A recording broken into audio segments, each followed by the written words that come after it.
Skipping this video would have cost one of my clients $52.2 million every single year. And here's what I mean.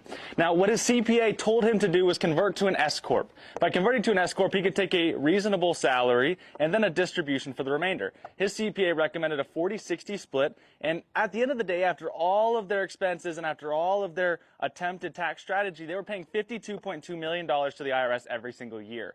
Now, what we did is we came in here, we said, you know what, screw the S Corp. We need a properly structured business trust and beneficial trust, just the two entities. The business trust replaces the S Corp, and then that does all the business, pays for all the expenses. That $100 million in profit still was inside of the business trust. However, it's a simple trust, meaning all of the money had to be distributed to the beneficiary.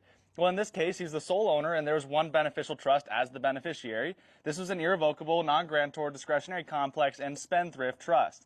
Now, with this spendthrift trust, he estimated that he spent about $10 to $20 million out of the $100 million on fun, food, and fashion. Now, those fun, food, and fashion accounts right there are the only unjustified expenses within this trust. Everything else is considered a Tier 1 income-producing asset for the benefit of the beneficiaries. So the only taxable income is the distribution to the beneficiary, which would be him, for those three expenses. Therefore, his total tax liability at 37.5% distribution tax is max $7.4 million, and that's if he spends the whole $20 million on fun, food, and fashion. Everything else, Tier 1 income producing asset, and the taxes are deferred to the IRS. That right there is exactly how I just saved my client $40 to $50 million a year on his $100 million business. If you guys want to do this for a $1 million business or a $500 million business, I've got clients in between. I can help you do this properly and legally with all the backing to make sure that all of that money stays in assets for you that can grow, not just go to the IRS.